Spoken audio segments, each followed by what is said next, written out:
తలలు వంచుకొని ప్రార్థనాపూర్వకంగా తండ్రి మాతో మాట్లాడండి అని మనస్ఫూర్తిగా ఎదుట మనము ప్రార్థించుకున్నాము. ప్రార్థన.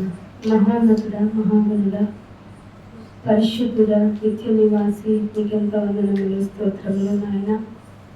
ఈ దినాన్ని నాయన పొడిగించి మేము నీకు ఇష్టలుగా అవుతాము అని మీ యొక్క ఎదురు చూపుకి తాత్పర్యముగా మమ్మల్ని ఇక్కడ చేర్చి నీ యొక్క మాటల చేత మమ్మల్ని తీర్చిదిద్దటానికి మీ అనాది సంకల్పంలో మమ్మల్ని ఏర్పాటు చేసుకున్న విధానము ఆశ్చర్యకరము నాయన. నిజముగా మీరు ఆశ్చర్యకరుడు. మీ యొక్క పాదముల చెంత మేము ఉండటము మా యొక్క అదృష్టమేనైనా. ఇది లోకపు మాటలైనను నాయన, నిజముగా మీరు మా ఎడలో చూపుతున్న కృప అయినప్పటి విధానాన్ని, ఆ కృపను నాయన జ్ఞాపకం చేసుకున్నటకు, ఆ చేసుకున్నప్పుడు ఆ కృపను పొందుకున్న మేము ఇంత ధన్యులమా అని ఆశ్చర్యచకితులమవుతున్నాము. అందుకు తాత్పర్యంగా నీ యొక్క మాటలను మననం చేసుకోవటానికి నీ పాదాల చెంత చేరి ఉన్నాము. ఆ మనుష్యులము, మట్టి వారము, మురికి వారము ప్రభువా, మీ పాదముల చెంత ఉదక స్నానం చేసుకొని లోకంలోనికి వెళ్ళి నీకు సాక్షులుగా బ్రతకవలసిన వారము. మా జీవిత కాలము ఉన్నంత వరకు నాయన నీ కృపలో మమ్మల్ని భద్రపరచండి. ఇదిగో ఎన్నో మాటలు విన్నాము, మరొకసారి నీ మాటలు మననం చేసుకుంటూ ఉండగా శరీరాన్ని నలగొట్టుకునేటువంటి గుణములు మాకు ప్రసాదించండి నాయన. ఏదో వినివారు మాత్రమే ఉంటే, కేవలం వింటూ ఉంటే మోసపోతాము అని తెలుసుకొని గ్రహించి వాక్య ప్రకారం నేర్చుకొని ప్రవర్తించుటకు మమ్మల్ని సిద్ధపరచండి నాయన. మాకు పరలోకం అవసరము, ఎందుకంటే అదే మాకున్న ఒకే ఒక్క మార్గం కనుక అక్కడికి వెళ్ళడానికి మమ్మల్ని సిద్ధపరచండి. అందుకు కోసం మేము ఇక్కడ ఆయత్తపడుతూ ఉండగా మా శరీరమును, ఆత్మను, మనసును ఏకీకృతం చేసుకొని నీ మాటలు విని మరింత భయభక్తులు కలిగి ఉండటానికి, మా యొక్క హృదయము నీ వైపు త్రిప్పబట్టడానికి మమ్మల్ని సిద్ధపరచండి. ఈ బిడ్డలకి కావలసిన జ్ఞానము నేను చెప్తే రాదు నాయన, మీరు ఇస్తే, మీరు మాట్లాడితేనే అర్థమవుతుంది కనుక మీరు మాట్లాడండి. మమ్మల్ని మరింతగా నీ యొక్క బలములో పెంపొందించి బలపరిచి నీ మాటల ద్వారా మేము మా పరలోకం వెళ్ళడానికి కావాల్సిన శక్తిని ప్రసాదించమని పరిశుద్ధాత్మదేవ మీ సహాయాన్ని మరి ముఖ్యంగా కోరుకుంటూ యేసుక్రీస్తు వారి అతి పరిశుద్ధమైన నామములో ఈ ప్రార్థన విన్నపములు అడిగి వేడుకుంటున్నాం మా పరమ తండ్రి, ఆమేన్. అందరికీ వందనాలండి. దేవుని నామమున మీరు ఇక్కడ కూడుకోవటం దేవుడు మనకి ఇచ్చిన కృప. మీరు ఎలా ఫీల్ అవుతున్నారో తెలియదు, కానీ దేవుని గురించి తెలుసుకునేటప్పుడు దేవుడు ఎంత కృపను అనుగ్రహిస్తే ఈ విధంగా కూడుకోవడం అవుతుందో ఇప్పుడైతే తెలియదు మనకి. ఏదో వస్తున్నాం, మా షెడ్యూల్ ప్రకారం మేము వస్తున్నాం, ఎవరు వచ్చినా మేము వచ్చి కూర్చుంటున్నాం అని మీకై ఉండొచ్చు, కానీ దేవుడు ఎంతగా మనల్ని పోషించి ఆయుష్ను, ఆరోగ్యమును ఇస్తే ఈ డే ఇక్కడ వరకు వచ్చిందనేది మీరు గ్రహించలేరు. ఆ ఎస్టిమేషన్ ఆఫ్ మైండ్ రావాలంటే స్పిరిచువాలిటీగా దేవునికి మరింత దగ్గరగా మనం ఉండిపోవాలి. దేవునికి దగ్గర అవ్వడానికి, ఆయన ఆజ్ఞలను నేర్చుకోవడానికి మనం ముందుకు వెళ్ళాలి. చాలామంది చాలా ఓపికగా ఉంటారు. స్టార్టింగ్లో అందరు ఎనర్జీ ఫుల్ హైక్లో ఉంటుంది. వాక్యం అనగానే ఎక్కడ లేని జీరో వచ్చేది, షుగర్ పడిపోయినట్టు పడిపోతారు. ఎందుకంటే వాక్యం వాళ్ళకి ఆనందాన్ని ఇవ్వదు. పాటలైతే వాళ్ళ యొక్క ఇదిని బట్టో లేదంటే మ్యూజిక్ని బట్టి. నేను చెప్తున్నది మీరు టోటలింగ్ చేసుకొని వినాలి. ప్రస్తుత క్రైస్తవ్య పరిస్థితి ఎలా ఉంది, మేము ఎక్కడున్నాం అనే విషయాన్ని మనం ఆలోచించుకుంటే వాక్యం బాగా అర్థమవుతుంది. అందుకే కీర్తనలు 112వ కీర్తనకి రండి. 112వ కీర్తన మొదటి వచనాన్ని ఒకసారి చూసుకున్నాం. యెహోవాను స్తుతించుడి, యెహోవా యందు భయభక్తులు గలవాడు, ఆయన ఆజ్ఞలను బట్టి అధికముగా ఆనందించువాడు. యెహోవాను స్తుతించుడి అంటే పాట పాడేమంటావయ్యా అని ముందుకెళ్ళకంటారా నాయన? ఇంకా నాలుగు పాటలు పాడమంటారా, 4 డ్రమ్లు పెట్టమంటారా, లేదా డీజేకి వెళ్ళమంటారా, లైట్లు ఆపి మంచి మ్యూజిక్ సిస్టంతో ఆగంటారు నాయన, నా ఆజ్ఞలను బట్టి అధికముగా ఆనందించాలి. ఏమైనా చదువుకున్నారా ఎప్పుడైనా బైబిల్ ఓపెన్ చేసి ఇలాంటి మాట? లేకపోతే నా బైబిల్లోనే ఏమైనా ఉందా? కాదు కదా, పొరపాటు ఏం లేదు కదా. ఇదేంటి? నా ఆజ్ఞలను బట్టి అధికముగా ఆనందించేవాడు. ఇదేంటైనా మేము ఏదో పాట పాడితే సరిపోదు అనుకున్నాం, అదే ఆనందం, నీలోనే ఆనందం అని పాడుకుంటే సరిపోద్ది అనుకున్నాను. నా ఆజ్ఞరా బిడ్డ, అది కష్టంరా బిడ్డ అని అనకండి. ఆయన ఆజ్ఞలు సులువుగాను మీరు మోయగలిగేంత భారమే, కానీ మీరు మోయగలిగింది అంతవే. నాన్న ఏం లేదురా, పాట కాదు నాన్న, పద్ధతిగా నడుచుకో. పద్ధతి అంటే నాయన మోరల్ వాల్యూతో నడుచుకో. మోరల్స్ అంటే నాయన అందరూ లోకంలో పోయినట్టు నువ్వు పోమాక, లోకం అటు వెళ్ళిన వరకు నువ్వు ఇటురా, అంతే కదా. లోకము దాని ఆశ, అయినా ఆశ లోకం, నేను లేను, లోకంలో లేను, దాని ఆశలో నేను ఎక్కడున్నాను, యెహోవా మందిరంలోనూ నిత్యము నివాసం చేస్తున్నాను. కాబట్టి మార్నింగ్ వర్షిప్కి ఈవినింగ్ వర్షిప్కి అటెండ్ అయ్యి వెళ్ళిపోతున్నాను ఆయన. మరి ఏం నేర్చుకోలేదా? ఏం చెప్పావు? 10 ఆజ్ఞలు ఏమో ఇష్టాలకు చెప్పావని తెలుసు, మాకేమో ఆజ్ఞలు ఉన్నాయి ఇక్కడ చెప్తున్నాడు. ఆ మాట రిపీటెడ్గా చదువుకోండి. నాకేమి ఎన్నిసార్లు మీరు నమ్మరు, చదువుతున్నాను మళ్ళీ చదవాలనిపిస్తుంది మాట. మీకు అనుభవం రావాలన్న సదుద్దేశంతో చెప్తున్నాను. ఫస్ట్ మనకు జాగ్రత్తగా వినండి, యెహోవాను స్తుతించండి. ముందుకెళ్ళిపోదామా అనుకుంటే, నేను స్తుతించడం అంటే స్తోత్రం స్తోత్రం స్తోత్రం అని పొద్దు నుంచి రాత్రి దాకా అన్నా కుదరదా? కుదరదు నాన్న. మరి ఏమయ్యాలి? ఇప్పుడు పాట పాడినా కాదు, అది కాదు. ఒక ట్రాకింగ్ లో నుంచి తన్మయత్వంతో ఆరాధన చేయనా? చూడండి, మీరు గమనించండి, మనమే వర్షిప్ అన్నాము, మనం కూడా పాటలు పెట్టి చేతులెత్తి ఆరాధించేస్తున్నాం. వర్క్ ఈజ్ వర్షిప్ కదా, పని చేయటమే ఆరాధించటం. దానికి ఎగ్జాంపుల్స్ కారు రగడేసి మనమే చెప్పుకున్నాం. హస్బెండ్ వచ్చాడు, ఏమన్నా కావాలా అని అడగటం కన్నా, ఏమంటే మీరు చాలా మంచివారని బెడ్రూమ్లోకి వెళ్ళిపోయాను అనుకోండి, నేను వారు చెప్తారు, శ్రీనివాస్ గారు చాలే వెళ్ళి ముందు టీ పెట్టు అంటారు. ఇంకా మా వారు ముందు కిందే ముందు ఫోన్ చెప్తారు, టీ పెట్టించు అని. ఏం పట్టించుకోండి, మీరు చాలా మంచివారండి అంటే, సరే ఏదో మైండ్లో ఉందిలే, ఏదో పొగడాలన్న ఈ ట్రాన్స్లో ఉందిలే అనుకుని వదిలేస్తారు అనుకో. అలా ఒక గంట అయింది, గంట కూడా టైం ఇవ్వరు, మామూలుగా చెప్తున్నారు, గంట టైం ఇచ్చారు. మళ్ళీ వచ్చి నేను పొగుడుతున్నాను, చాలా గొప్పవాళ్ళండి మీరు అని పొగిడాను. మీకు ఏమైనా పిచ్చా అంటారు, అంటారా? ఖచ్చితంగా అంటారు. ఏమే టీవీ పెట్టమన్నాను కదా నువ్వు చేసే పని ఏంటి, నేను చెప్పిన పని ఏంటి అంటారా? అది మీకు ఎంత ఫన్నీయెస్ట్గా ఎందుకు అనిపించింది? మీరు చేసే పనులు ఇవే దేవునికి. ఈనాటి ప్రపంచ క్రైస్తవ్యం చేస్తున్న పనులు ఇవే. నువ్వు గొప్పోడివి, మహానుభావుడివి, గాలి వచ్చినా నీ కోసం నిలబడతా, పాము వచ్చినా నిలబడతా, సింహం ఎదురైనా నేనే ఉంటా, గాలి తుఫాన్లు ఎదురుగా, అంతే కదా. పాటలు అలాగే ఉంటాయి మనవి కదా. ఏదొచ్చినా నిలబడతా అంటా, వాన వచ్చిందంటే ఇంట్లో ఉన్నాను, ప్రార్థనకు రాలేదంటావేంటి కదా. ఇలాంటి జీవితం కలిగి మనం బ్రతికితే పరలోకం వెళ్తామా? వెళ్ళము.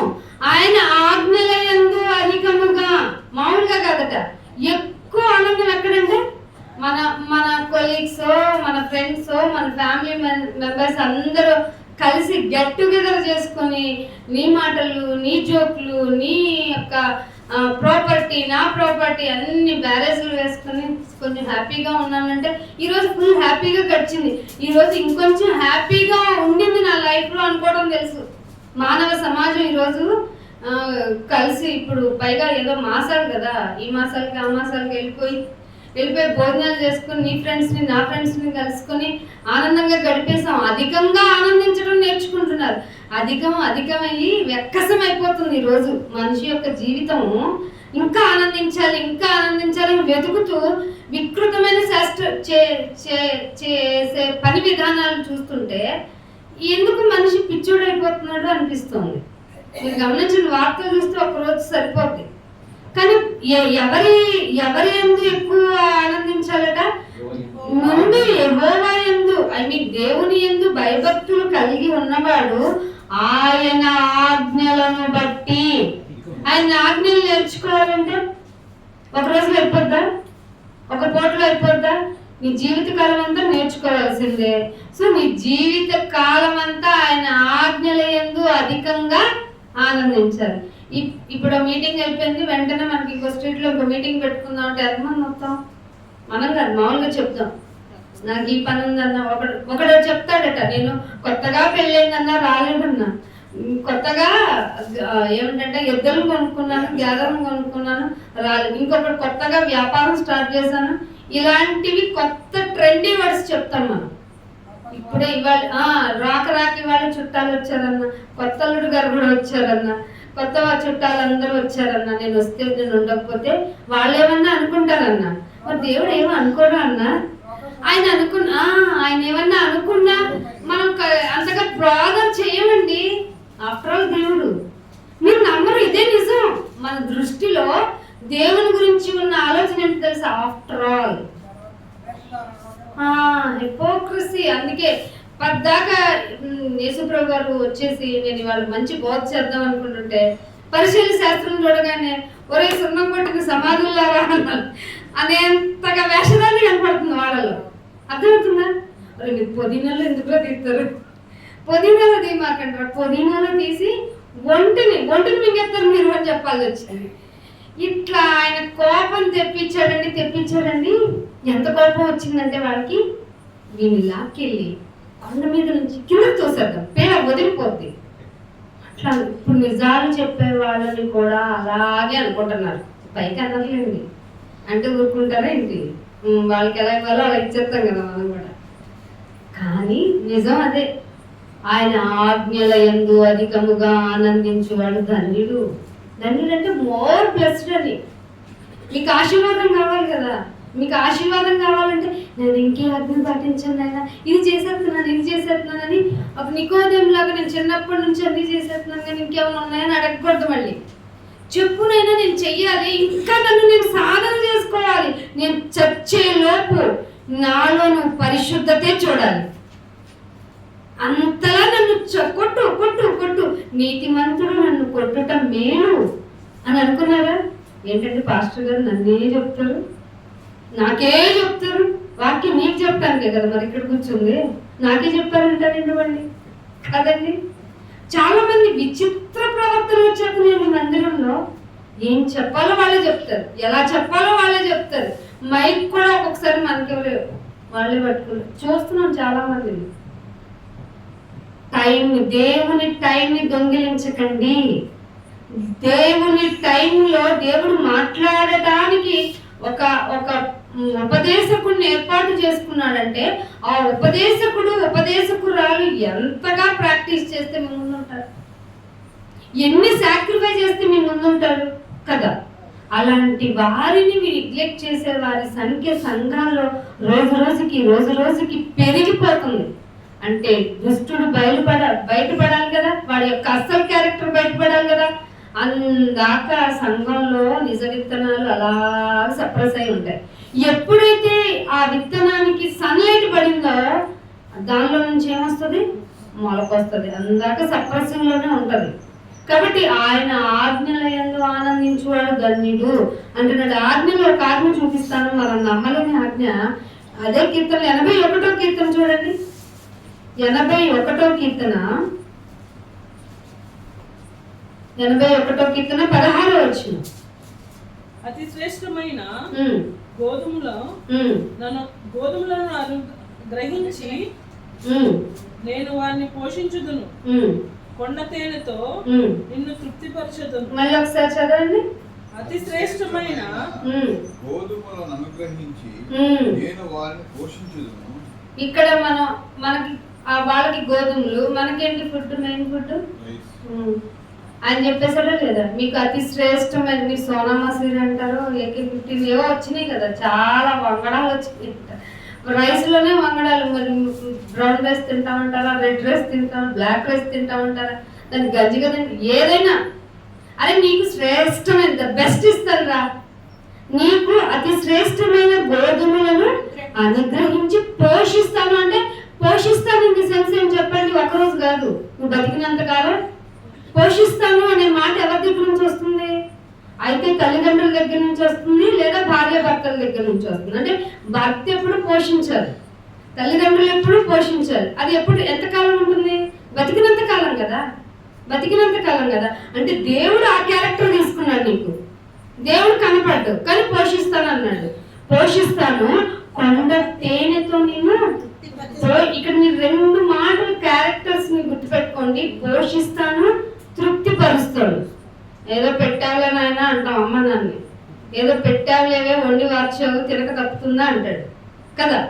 ఇవి ఇక్కడ సాటిస్ఫాక్షన్స్ కనపడవు. కానీ దేవుడు ఏమంటున్నాడు? ప్రామిసింగ్ లో పోషిస్తాను, తృప్తి పరుస్తాను.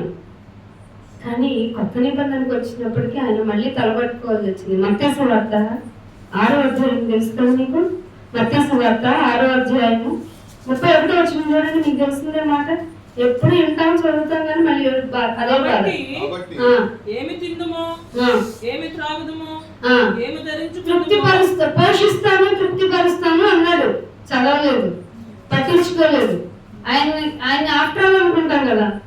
అందుకే కదా ఏ నాటికి ఆ నాటికి చాలు రానా, రేపటి గురించి ఆలోచించుకుంటది. అంటే మనం ఏం చేస్తాం? రేపటికి బియ్యం, ఈరోజు ఉద్యోగానికి వెళ్ళాలి కదా, ఉద్యోగం పోగొట్టుకోకుండా జాగ్రత్తగా కాపాడుకోవాలి, పనులు జాగ్రత్తగా చేసుకోవాలి. ఎందుకు? నా రొట్టె నాకు కావాలి. ఎవడు పోషిస్తాడు మమ్మల్ని? ఎవడు పోషిస్తాడు? మాట వస్తుందా? నిన్ను పోషించేవాడని నేనే, నిన్ను తృప్తిపరచేవాడని నేనే. కానీ మనం ఏం చెప్తున్నామంట? మనం ఏం చేస్తున్నామంట? అరే చదవండి ఆ మాట 30 వచ్చింది. ఏమి తిందుమో, ఏమి త్రాగాలి. తాగే నీళ్ళ గురించి కూడా ఆలోచిస్తున్నాం తెలుసా? మనం ఎంత పిచ్చోళం అయిపోయామంటే, నువ్వు ఉండు నాయన పక్కన నుండి కొంచెం డిస్టర్బ్ చేయడం, మాకు వాటర్ సరిగ్గా తీసుకోకపోతే మా బాడీ ఏమైపోతుంది ఆయన, డీహైడ్రేట్ అయిపోతుంది ఆయన. నీ వాక్యం తర్వాత నాయన, నీ ఆజ్ఞల యందు అధికముగా ఆనందించేవాడు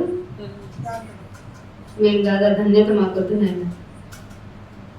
ఏమి తిందుమో, ఏమి త్రాగుదుమో అని మళ్ళీ పైగా ఇంకొకటి, అసలు కట్టిన 31st రాబోతుంది. పోయిన సంవత్సరం 31st కూడా దిగట్ట. గ్యారెంటీగా నేనన్నా షాపింగ్ చేయాలి, లేదంటే కొనిపించేసుకోవాలి. అవునా కదా? ఏమి ధరించుకుందాము? ఎప్పుడు బ్లాక్ శారీనే ఉంటుంది, ఎప్పుడు వైట్ శారీనే ఉంటుంది, ఎప్పుడు వేసుకున్న షర్టే ఉంటుంది అని చింతింపకుడి అన్నారా? అయితే చింతించేస్తాం. అన్ని జనులు అబ్బా వాళ్ళు అసలు చింతించటంలా, ఏదన్నా ఒకటి ఉంటే కట్టుకొని పోదాంలే, ఏమైతే మనల్ని ఎవరు చూస్తారు? వాళ్ళు రివర్స్ అయిపోయారండి. మనాళ్ళే ఈ మీటింగ్ కి చీర కట్టుకున్నాం, ఈ మీటింగ్ కి డ్రెస్ వేసుకున్నాం, ఈ మీటింగ్ మళ్ళీ రిపీట్ చేయకూడదు. ఏంటి పిచ్చి? ఆజ్ఞలందు అధికంగా సంతోషించడం మానేసాం. పారంపర్య ఆచారాలకు ఎక్కువ ప్రయారిటీ ఇచ్చడం నేర్చుకున్నాం. అసలు అయినా మనసు వినదు. ఎందుకు వినదు? వాక్యం లేదు కనుక. ఏమి తిందుము, ఏమి త్రాగుదుము, ఏమి ధరించుకుందుము అని చింతింపకుడి అన్ని జనులు కడపటి వారు మొదటి వారు అయ్యేది ఇక్కడే. మొదటి వారు కడపటి వారు, కడపటి వారు మొదటి. అంటే రివర్స్ అయిపోతారట.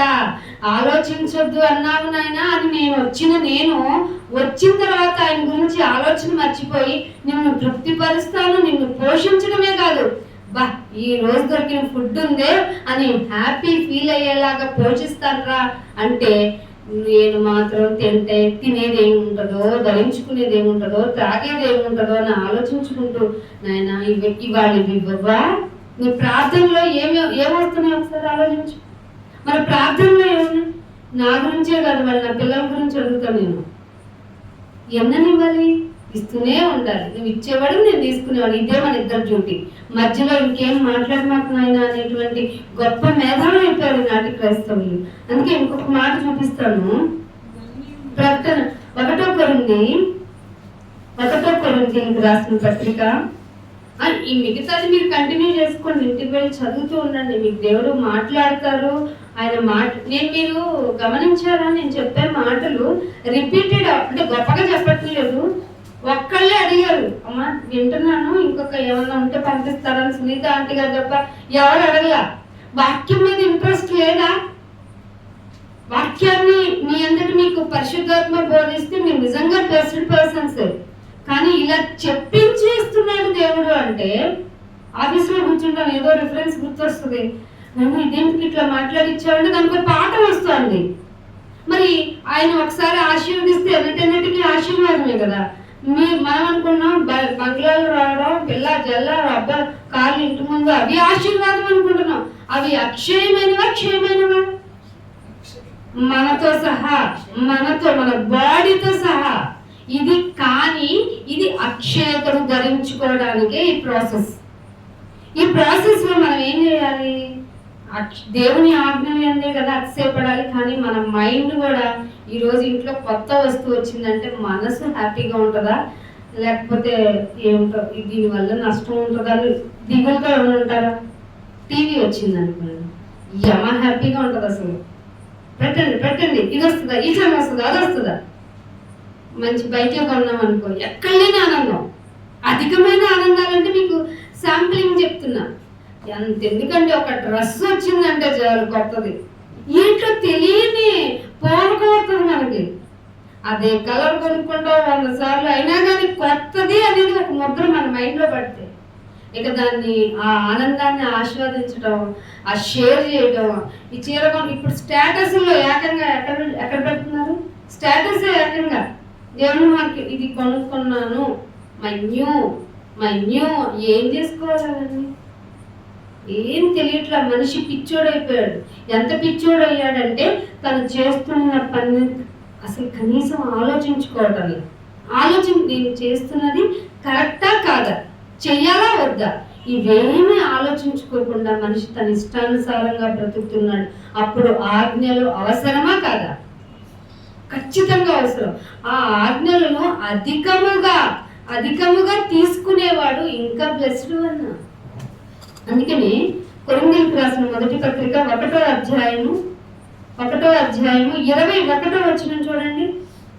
దేవుని జ్ఞానానుసారముగా అండర్లైన్ చేసుకోండి. దేవుని గురించి తెలుసుకునే వాళ్ళట దేవుని జ్ఞానానుసారంగా తెలుసుకోవాలంటే. దేవుడు అంటే ఎవరంటే దేవుని యొక్క జ్ఞానం ఒకటి ఉంది. ఎవరే?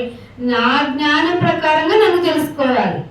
కానీ లోకము తన జ్ఞానము చేత దేవుణ్ణి ఎరగటం లేదు. దేవుణ్ణి ఎరగటానికి లోకము ఒక జ్ఞానాన్ని పెట్టుకుంది. ఏమని అంటే గుడికి వెళ్ళాలి క్రమం తప్పకుండా. మనమే మాట్లాడుకుందాం, మన గురించి మనమే మాట్లాడుకోవాలి. క్రమం తప్పకుండా వెళ్ళిపోతే బ్లెస్డ్ ఇచ్చి, అసలు ఎంత బ్లెస్డ్ అంటే నీ పిండి పిసికి తొట్టే నూనె కారుతూనే ఉంటాయంటే తొట్టిలో పిండి అయిపోదండి. ఎట్లా జరుగుతుందో నాకు అర్థం కావట్లా. గుడికి వెళ్ళినంత మాత్రాన అలా జరిగిపోతే మరి మనం అసలు క్రమం తప్పకుండా చేసేది మనకు పోను ప్రాబ్లం ఇరుకైపోతుంది. మార్గం మీకు అర్థమవుతుందా? మార్గం ఇరుకవుతుందా లేదా? ఇరుకు అవ్వటం లేదు. విశాలం అమ్మ నేను చాలా నెమ్మదిగా ఉన్నాను, ఏ తెగులు నా గుడాలను సమీపించలేదు. On the board of board మీద ఉన్న బోర్డుని నేను వాల్ మీద పెట్టుకున్నాను, బెడ్రూమ్ లో పెట్టుకున్నాను, ఇంకా నాకు హ్యాపీగా ఉందంటే నువ్వు కాంప్రమైజ్ లైఫ్తో ఉన్నట్టు. ఎవరు కాంప్రమైజ్? ఎవరితో కాంప్రమైజ్? శాటన్తో. వాడే కదా అన్ని నీకు ఇచ్చేస్తాడు. ఏ దూత వాడు? మామూలు దూత కాదు, వెలుగు దూత. అంటే వాడికి డైరెక్ట్ వెలిగే ఉండదు, వెలిగేసుకొని వస్తాడు అనమాట. ఏ జనరేటర్ కాసేపు పెట్టుకొని నేను దూతం రా అని చెప్తాడు. మంచిది నాయన చెప్పు అంటాం. నీకేం రాదు, ప్రార్థన చేసుకో, తెల్లారులు ప్రార్థన చేసుకో, దూతలను కంచుతాడు అంతే అంటాడు. మరి బుద్ధిగా ఉంది, బయటకు వెళ్ళిన తర్వాత నా ఇష్టం వచ్చినట్టు బ్రతకొచ్చు. బుద్ధి మార్చుకోవాలి అన్నాడా లేదా? మనసు మార్చుకోవాలి. అవన్నీ పక్కన పెట్టండి అంటాం. అంటే దేవుడు ఏం చెప్పాడో అది నేర్చుకోండి. దేవుడు ఎలా ఉండమన్నాడో అలా ఉండం. అలా ఉండకుండా మన ఇష్టం వచ్చినట్టు బ్రతికి అదే భక్తి అనుకుంటూ లోకమంతా బ్రతికేస్తుంది. నువ్వు నేనే కాదు, లోకమంతా ఇలాగే బ్రతుకుతుంది. కానీ దేవుడు అంటున్నాడు నా జ్ఞానానుసారంగా నన్ను తెలుసుకోవాలి నువ్వు. కానీ లోకమా నీ జ్ఞానంతో దేవుడికి ఒక చిన్ని గుడి దీపం పెట్టేసి, పెద్ద గుడి కట్టి పెద్ద దీపం పెట్టేసి, ఇష్టమైన పళ్ళు ఇచ్చేసి, ఇష్టమైన పూలు ఇచ్చేసి నువ్వు మాత్రం రానంటున్నావు. ఇది నీ జ్ఞానం.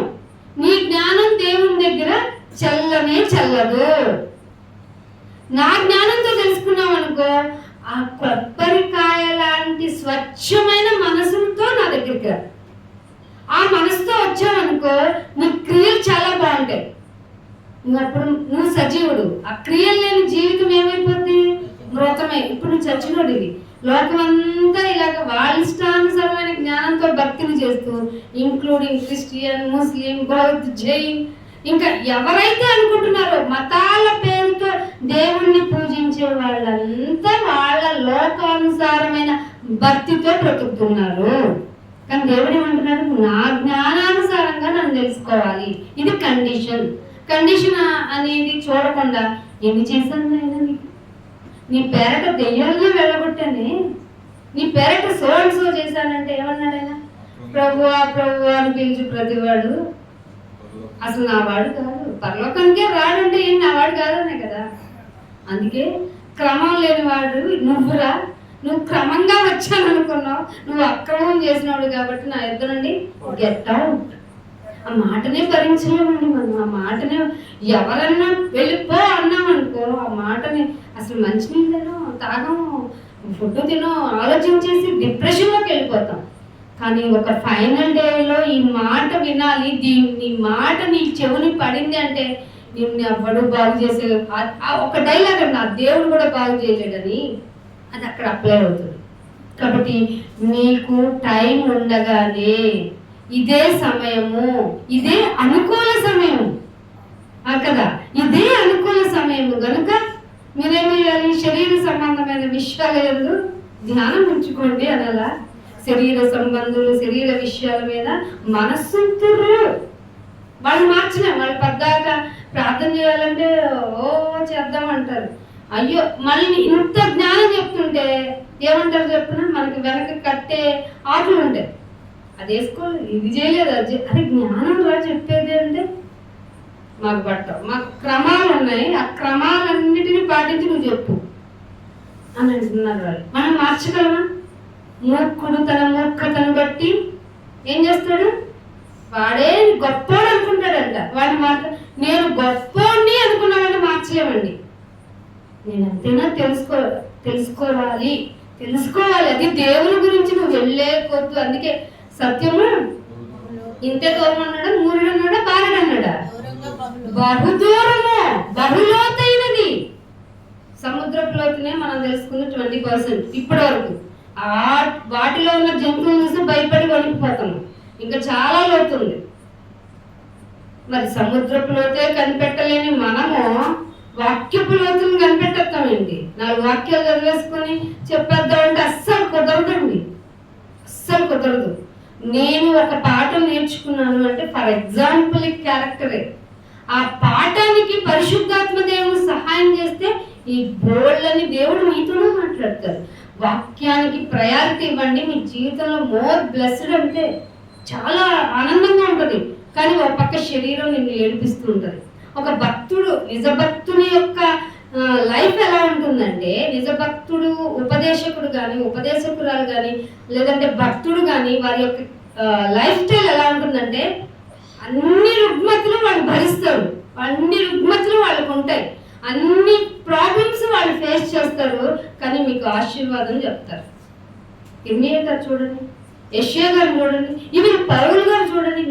మన నూతన నిబంధన ప్రకారం మీకు దేవుడు శుభములను ఇస్తాడు అన్నాడా లేదా? దేవుడు మిమ్మల్ని పోషిస్తాడు అన్నాడా లేదా? చాలా మాటలు చెప్పాడు. కానీ ఆయన పరిస్థితి ఎలా ఉంది చెప్పండి? ఆయన కంటి చెప్పు ఉంది, మామూలుగానే ఇల్నెస్గా ఉంటాడు పౌలు గారు. కానీ అందుకే అన్నాడు, మేము బలహీనులమైనను దేవుని ఎదుట బలవంతులము. ఇలా మీ లైఫ్ ఇలా ఉండాలి. కానీ మీ శరీరం బలహీనంగా ఉండాలి, ఆత్మ మాత్రం ఎప్పుడు సంసిద్ధత కలిగి ఉండాలి. లేదు అంటే మీ భక్తి నిరుపయోగమే, ఉపయోగం లేదే. మీ భక్తి మీ లోక ప్రకారపు యొక్క జ్ఞానంతో దేవుని పూజిస్తున్నట్టే. అందుకే ఏమంటున్నారు? దేవుని జ్ఞానానుసారంగా లోకము తన జ్ఞానం చేత దేవుణ్ణి ఎరగటం లేదు. కామ పెట్టాడంటే అక్కడితో ఒక పాట అయ్యిందని అర్థం. దాన్ని కంటిన్యూ చేసుకోకండి, ఈ పాఠంతో కనెక్ట్ అవ్వదు. తర్వాత ఇంకొక మాట చూపిస్తాను చూడండి. కీర్తనలు 68వ కీర్తన, 68వ కీర్తన 68వ కీర్తన 10వ వచనం. నీ సమూహము దానిలో నివసించును. దేవా నీ అనుగ్రహం చేత అండర్లైన్ చేసుకోండి. నీ అనుగ్రహము చేత దీనులకు సదుపాయము కలుగజేసితివి. ఏమన్నా అర్థమైందా మీకు? నేను పోషిస్తాను, నేను తృప్తిపరుస్తాను. దానికి కనెక్షన్ చేసుకుంటే నీవు దీనుడవైతే నీకు సదుపాయం ఉంటుంది. నాకు ఈ సదుపాయం లేదండి, ఆ సదుపాయం లేదండి, నాకు అలా లేదండి, నాకు ఇలా లేదంటే నీకులో దీనత్వం లేదని అర్థం. నీవు దీనుడవైతే సదుపాయం కలగజేసేది ఆయన. అలా చేయకుండా మనిషి జీవితంలో ఎలా ఉన్నాడంటే, ప్రకటన గ్రంథం చూడండి. ప్రకటన గ్రంథంలో ఒక మాట చూపించి ముందుకెళ్తాను. 21వ అధ్యాయము ప్రకటన గ్రంథము 21వ అధ్యాయము 3వ వచనం. ప్రకటన గ్రంథము 25:3వ వచనం. అప్పుడు ఇదిగో దేవుని నివాసము. అండర్లైన్ చేసుకోండి. మీరు ఎవరికైనా ఆన్సర్ చెప్పాల్సిన మాట ఇది. దేవుని నివాసము మనుషులతో కూడా ఉన్నది. అదేంటి? ఎక్కడో మంచి చర్చిలో కదా ఉండాలి, మెదక్లో ఉన్న చర్చిలో కదా ఉండాలి. అంటే ద లార్జెస్ట్ ఏషియాలోనే ది పెద్ద చర్చిలో కదా. నీకు అర్థమవుతుందా? దేవుడు నివసించే ప్లేసు దేవాలయం కాదట, మనుషులతోనే ఉంటుంది. నువ్వు అనుకుంటున్నావు సినిమా థియేటర్కి వెళ్ళి హ్యాపీగా ఎంజాయ్ చేస్తాను. సినిమా థియేటర్కి వెళ్ళడం కన్నా రీల్స్ పెట్టుకొని తిప్పేస్తూ ఉంటాను. మధ్యలో సినిమా సాంగ్, ఈ మ్యూజిక్ బాగుంది, లిరిక్స్ బాగుంది అని ఎంజాయ్ చేస్తాను. కానీ ఆయన నివాసము నీతోనే ఉంది. వాట్ యు ఆర్ డూయింగ్ రా బిడ్డ? నేను ఏం చెప్పాను, నువ్వేం చేస్తున్నావు అని మౌనంగా ఉంటాడు. నేను చూసి నీ క్యారెక్టర్ ఇదే, ముందే తెలుసు నువ్వు చెడ్డోడు అని. అందుకే జగత్తు యొక్క పునాది వేయబడక ముందే తన కుమారుని సాక్రిఫై చేశాడు. అది నీకు ఈజీ అయ్యింది. ఎంత ఈజీ అయిందంటే రొట్టె రసం తీసుకున్నావా, వెళ్ళిపోయావా. ఏం చెప్తావు? రొట్టె రసం తీసుకుని ప్రచురణ అదే చదివిచ్చినా కానీ మన బుర్రలో ఎలగదు. ప్రచురణ అంటే ఒక్కడన్నా తీసుకొచ్చానా నేను? అసలు ఒక్కడిని తీసుకురాకపోతే ఒక్కడికన్నా చెప్పానా? ఆయన రక్తం గురించి, ఆయన యొక్క క్యారెక్టర్ని గురించి, అయ్యో నేను ఎందుకు ఇలా మారాను అంటే, నేను ఎందుకు లోకంతో పరిగెట్టడం లేదంటే, లోకంతో సాంగత్యం నేను ఎందుకు చెయ్యడం లేదంటే, ఇదిగో దేవుడు నాకు నేర్పించిన ఆజ్ఞలు. బిడ్డ, నువ్వు లోకంతో పాటు పరిగెట్టకు, దీని ఆశ గతించిపోద్ది. వన్ డే నువ్వు నా ఎదుట నిలబడాలి. అంటే నా ఎదుట నువ్వు నిలబడాలంటే నీలో పరిశుద్ధత ఉండాలి. ఆ పరిశుద్ధతని నేను ప్రాక్టీస్ చేస్తున్నాను. ప్రాక్టీస్ మేక్స్ మ్యాన్స్ పర్ఫెక్ట్ కదా. నేను పర్ఫెక్ట్ అవ్వటానికి భూమి మీద దేవుడు నాకు ఇచ్చిన అవకాశం. ఆలోచిస్తున్నారా? ఎవరు ఆలోచించట్లా. ఏమంటున్నాడు అన్నమాట? దేవుని నివాసము మీరు రేపు చర్చిలు చూడండి. 31st నైట్ దేవుడు మందిరానికి వెళ్తున్నా అంటే ఆయన నీతో వస్తున్నాడే బిడ్డ అని చెప్పండి. ఈ సంవత్సరం ఆగి నమ్ముతాను, తర్వాత ఆగి నమ్ముతాను అంటే కుదరదు. నువ్వు ఎంత కాలం నుంచి బ్రతికి ఉన్నావో ఆ సెకండ్, అసలు మీకు తెలుసు కదా, గర్భంలో నువ్వు ఉండగానే ఆయన నిన్ను చూస్తా ఉన్నాడు. నువ్వేమనుకుంటున్నావు? చూస్తా ఉంటే నేను బాగా ఆర్గనైజ్డ్ అయ్యి బాగా పుష్టిగా బయటకు వస్తానని కాదు. అది ఫార్మేట్ చక్కగా అవుతాయి. ఎందుకంటే అది ఆయన చేతి పని. ఆయన చేతి పనికి ఎవరు వెనకెట్టక్కర్లా, అది జరుగుతుంది. అక్కడి నుండి స్టార్ట్ చేశాడు. నీ తలంపు స్టార్ట్ అవుతుంది అక్కడి నుంచే. అమ్మ కడుపులో ఉన్నాను, బాగా తిన్నాను, ఇది రుచిగా అమ్మ తింది, బయటకు వచ్చిన తర్వాత ఇంకా బాగా తినాలి, అట్లాంటి ఆలోచనలోకి ఉండకుండా అమ్మ బాగా చెబితే, నాన్న మాట్లాడుతుంటుంటే నేను సరి చేసుకొని బయటకు వచ్చి నా నిజాయితీని, నా యథార్థతని కాపాడుకొని, తండ్రి ఇదిగో నా జీవితం నీ ఎదుట పర్ఫెక్ట్ గా ఉంది. ఎన్ని క్రిటిసైజెస్ నా మధ్య నన్ను సంచరించి నన్ను ట్రిగ్గర్ చేసినా నేను నిన్నే పట్టుకొని ఉన్నాను. చెప్పగలుగుతున్నాను అసలు ఏ రోజన్నా? చెప్పావా ఏ రోజన్నా? బాధ వచ్చిందని, వేదన వచ్చిందని, రోగం వచ్చిందని, కుటుంబంలో బాగాలేదని ప్రార్థన దూరంగా వెళ్ళిపోతే నిన్నేంటి నమ్మేది? ఇంకా నిన్నెందుకు పోషించాలి? ఆయన నివాసము నీతోనే. మనుషులంటే ఎవరంటే మనమే కదా. చెప్పండి అందరికి. గుడికి వెళ్తే దేవుడు ఉన్నాడని కాదు, మీతోనే ఉన్నాడు రా దేవుడు. ఇది లాస్ట్ బుక్ కదండి మనకి. లాస్ట్ బుక్ లో చెప్పాడు కదా ఆయన, మనుషులతోనే ఆయన నివాసం ఉంది. అవన్నీ వదిలేసి మనిషి ఎట్లా బతుకుతున్నాడంటే, అదే ఇర్మియా గ్రంథము 48వ అధ్యాయము. ఇర్మియా గ్రంథము, అందరూ బైబిల్ ఓపెన్ చేయండి, నేను చెప్పే మాటల్ని థింక్ చేయండి. 48వ అధ్యాయము 10వ వచనం చూడండి. యెహోవా కార్యమును అశ్రద్ధగా చాలా మంది ఎలా చేస్తున్నారంట దేవుని పనుల్ని. పెట్టాలా మైక్, ఈరోజు ఆరాధన చేయించేయాలా, కంప్లీట్. అమ్మాయా గుడికొచ్చాం క్రమం తప్పలేదు. గుడికి వచ్చిన తర్వాత క్రమం తప్పకుండా చూసుకోవాలి. ఎందుకంటే క్రమాన్ని తప్పించేవాడు ఉన్నాడు కాబట్టి. నీ క్రమంగా నడవలసిన తిన్నని త్రోవను తప్పించి ఇటు వెళ్ళి నీకు ఈజీ వే అవుతుందని చెప్పేవాడు ఉన్నాడు కాబట్టి. కానీ ఇక్కడ ఏమంటున్నాడు, చాలా మంది ఎలా బ్రతికేస్తున్నారంటే యెహోవా కార్యమును అశ్రద్ధగా చేస్తున్నాడు. చాలా మంది శాపగ్రస్తులు అయిపోయారండి. చాలా మంది గొడ్డలకి ఎక్కడుందట, మొదలు వేరు దగ్గర ఉందట, మొదల దగ్గర కాదు. మొదల దగ్గర పెట్టినా మళ్ళీ చిగురించొచ్చింది బాబు. కానీ బైబిల్ నేను చాలా రోజులు, మనం మరికి బుర్ర తొందరగా ఎరగరు కదా, గొడ్డలు ఎందుకు మొదటి దగ్గరే కదా నరికేస్తారు, వేరు దగ్గర ఎందుకు పెట్టడం, టోటల్ స్మాషింగ్ చేయడానికి. ఆ పరిస్థితిలో ఉంది ఈనాటి క్రైస్తవ్యం. కానీ అందరం కాలు ఎగరేస్తున్నాం. ఏమని, మేము క్రమం తప్పకుండా దేవుని మందిరకు పోయే దేవుని బిడ్డలు ఏం చెప్తారమ్మా, అక్రమం వారం అయిపోతారు. అందుకేమన్నాడు, అయితేనట ఎలా చేస్తున్నారట, కాగా రక్తం పడదటండి, కానీ కగ్గ తిప్పేస్తా ఉన్నారంట. ఏమండి కగ్గం అంటే ఏం చెప్పండి, కత్తి ఏం చేస్తుంది? మా శ్రీనివాస్ గారు చేతితో కత్తి పట్టుకుని వెజిటేబుల్స్ కట్ చేస్తున్నా కూడా టెన్షన్ పడతాడు. ఆ కత్తి పట్టుకుని ఎలా, మన చేతిలో ఉన్నదే కదా, మనకు అంత జాగ్రత్త ఉండదా? కానీ ఇక్కడ ఒక నైపుణ్యం కలిగిన ప్రజానికి ఉన్నారంట, యుద్ధం చేస్తున్నారంట, కానీ రక్తం పట్టలేదంట. మీరు ఎలా చేస్తున్నారో తెలుసా యుద్ధాన్ని? అశ్రద్ధగా వాక్యమా 2 వాక్యాలు చదువుకొని ముగించుకున్నాం. ఏంటిది? దేవుని సన్నిధిని ఇలాగ అనుభవించేది. మరి కొంచెం చెప్పండి అనే మందిరాన్ని ఎక్కడన్నా చూపించండి బాబు. ఎవరు బాధగా చెప్తున్నాం. తొందరగా ముగిచ్చేస్తే అది మంచోడు, అరగంటలో అలా ముగిచ్చేయాలి. అలా ఎట్లాగండి? వాక్యాన్ని తినాలి కదా, భోజనం 5 నిమిషాలు తినమనండి, తింటారు. ఇది ఉందా అంటారు, అది ఉందా అంటారు, దాన్ని తొందరగా ముగించాలి. కానీ దాన్ని ఎక్కువసేపు తింటూ ఎక్కువసేపు దానికి స్పెండ్ చేస్తూ వాక్యాన్ని తినండి అమ్మా. తింటే దేనికి ఆరోగ్యం అండి? వాక్యం ఆత్మకి ఆరోగ్యం. ఆత్మ ఆరోగ్యంగా ఉంటే శరీర ప్రకారంగా తిన్నా తినకపోయినా పోషించి తృప్తి పరిచేవాడు ఆయన. పొద్దున మా మేనగోడలు, సార్ వాళ్ళ మేనగోడలు మామూలుగా డాక్టర్ కదా ఆవిడ, మాట్లాడితే అందరికీ చూస్తూ ఉంటుంది, నా పల్స్ కూడా చూస్తుంది.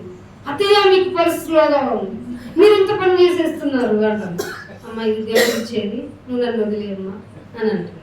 అంటే మనం బాధలో ఉన్నా మనల్ని కాపాడుకునేది రోగం అని మీరు బాధపడకండి, అస్సలు బాధపడద్దు.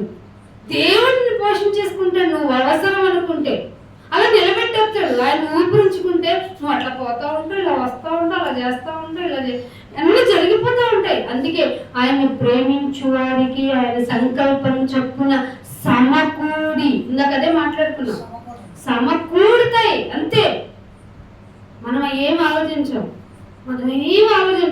చింతపడుతూ ఉంటాం. అందరికి తిండి లేదంటే మనకు రోగం అవుతుంది. అది కూడా ఒక చింతే కదా. మీరు చింతించకంటారా నాయన, నేను ఉన్నానరా అంటే, ఊరుకో డాడీ రోగం అవుతుంది, సిలిండర్ ఎక్కించుకుంటాను, నేను కదా ఎక్కించుకునేది, ప్లీజ్ నన్ను బాధపడి అంటున్నావు. తప్పమ్మా, మనం కూడా కడపటి వారం అయిపోతాం. అస్సలు మన విశ్వాసం తొణకకూడదు, బెనకకూడదు. యోధా అతను తోమా గారినే ఆయన ఏమన్నాడు తెలుసా, ఎంత బాధ ఉంటుందో తెలుసా అని చెప్పేటప్పుడు, తోమా నువ్వు వేలు పెట్టి చూసావు, చూచి నమ్మిన వారి కంటే చూడకుండా నమ్మిన వారే. ఆ మాట ఎంత ఏడుపుని తెప్పిస్తే తోమ గారు ఇండియాకి వచ్చారండి కదా. నీకేమో ఏ వాక్యం చెప్పినా ఏంటో మరి ఎట్లా ఉంటుందో చెప్పినా తిన్నాం. ఆ మాట చూపిస్తే బాగుంటుంది. ద్వితీయోపదేశ ఖండంలోనే ఈ మాట ఇలాగా పెట్టుకోండి. ద్వితీయోపదేశ ఖండము 31వ అధ్యాయానికి రండి.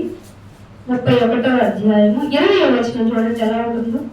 నేను వారి పితరులతో ప్రమాణం చేసినట్లు పాలు తేనెలు ప్రవహించు దేశమున వారిని ప్రవేశపెట్టి, మీకు కూడా ఇండియాలో ఇచ్చాడు చక్కటి చెట్లు చక్కటి వనరులు. ప్రవేశపెట్టిన తర్వాత అంటే భూమిలో మనం ఎలా తీసుకోవాలి చెప్తున్నాం. మనం భూమి మీదకి వచ్చాం తల్లి కడుపులో నుంచి. ప్రవేశపెట్టబడిన తరువాత వారు తిని, అండలేం చేసుకోండి, తినటానికి లేదు అనుకుంటే తిండిచ్చేసాడు.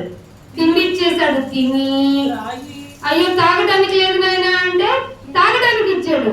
త్రాగి అమ్మయ్య తృప్తిగా ఉన్నాను అనుకుంటే నీకు జబ్బు అవుతుంది. అది గుర్తు పెట్టుకోండి. ఏమంటారా అండర్లైన్ చేసుకోండి. క్రొవ్వుతుంది. తిండి దొరికితే తాగి తృప్తి పొందితే నీ హృదయం క్రొవ్విపోద్ది. క్రొవ్వితే ఏమైంది నాయనా? క్రొవ్వి అన్ని దేవతల తట్టు తిరిగి వాటిని పూజించి నన్ను తృణీకరించి నా నిబంధనను మీరేస్తావు. అప్పుడేం చేయాలి? ఇంత ప్రాబ్లమాటిక్ సిచ్యువేషన్ ఉంటే నాకు తిండి కావాలి, నాకు తాగటానికి కావాలి అని ప్రార్థన చేయమాకు. నాకు అన్నిటిని కొద్దుగానే ఉంచునైనా నన్ను. అదే చేశాడు దావీదు గారు. నన్ను ఎక్కువగా ఉంచుకో, అలా అని తక్కువగా ఉంచుకో. ఒకప్పుడు లేదు, ఒకప్పుడు ఉంది, అయినా నేను బాగా ఉన్నాను అనుకునే విధంగా నన్ను ఉంచు. మధ్యస్థంగానే ఉంచు. అంటే మిడిల్ క్లాస్ పీపుల్ అంతా బ్లెస్డ్ వారిని అంటారు. అర్థమవుతుందా? ఎక్కసం అయిపోయింది అంబానీ గారికి. ఎప్పుడైనా దేవుడిని గుర్తు చేసుకున్నాడా?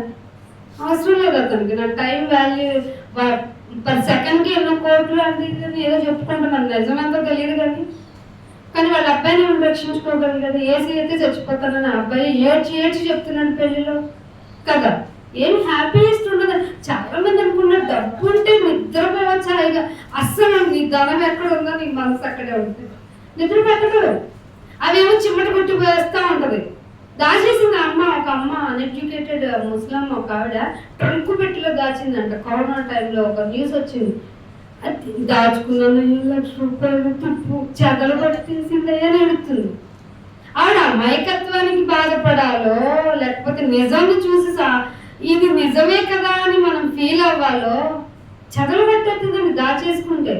అసలు దానికి లక్షణం ఒక జేబులో ఉంటే కాసేపటికి ఇంకో చోట పోద్ది. దాని గురించి పెద్ద టాపిక్ మనం వినున్నాం డబ్బు గురించి. అది లేదని హ్యాపీ ఫీల్ అవ్వక డబ్బులు అంటారేంటి?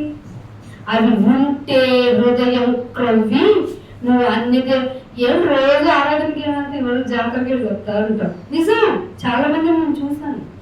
అన్నులతో కాసేపు ఉంటే వాళ్ళకి నా మాటలు చెప్పారు. అస్సలు కుదరదునా నిన్న వాళ్ళ వైపు తిప్పేస్తారు. సొలొమోనుకి అదే జరిగింది. నాకు తెలియని జ్ఞానం అయింది. నన్ను ఎవడు పడేస్తాడు అనుకున్నాడు. ఏం చేశాడు?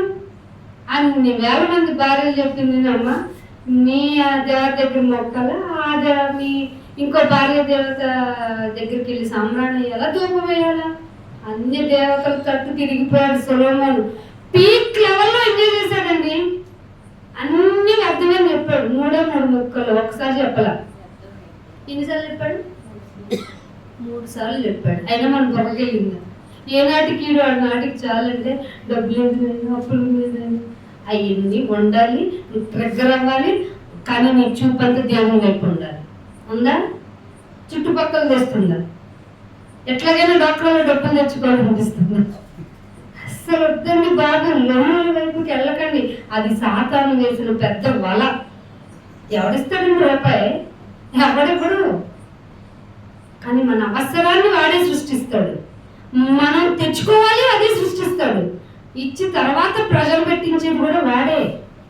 మీరు వలలో చిక్కుపోయి దేవుని వైపు ఇంకేం చూస్తారు? అప్పు ఉంది అనుకోండి, ఏం వైపు చూస్తారా? అస్సలు చూడరు. ముందు నేను ఉద్యోగానికి వెళ్ళి ఎలాగైనా దీన్ని తీసేయాలి, ఈ అప్పుని తీర్చేయాలి. కాబట్టి మీరు ఆలోచించి వలలో పడకండి. వలలో పడకుండా దేవుని యొక్క మాట వైపు తిరిగితే అంటున్నాడు చూడండి. మీరు మీరు తీసుకోండి. క్రొత్త నిబంధన తీసుకుంటారా, పాత నిబంధన తీసుకుంటారా? ఏ నిబంధనలో అయినా ఆయన మాటలే కదండి. నా నిబంధనని మీరుతారంటే ఈజీగా వదిలేస్తారు. ప్రార్థన ఉంది, వాక్యం ఉంది, రండి అంటే ఏం చెప్తారు చూడండి. చాలామంది ఏం చెప్తారు?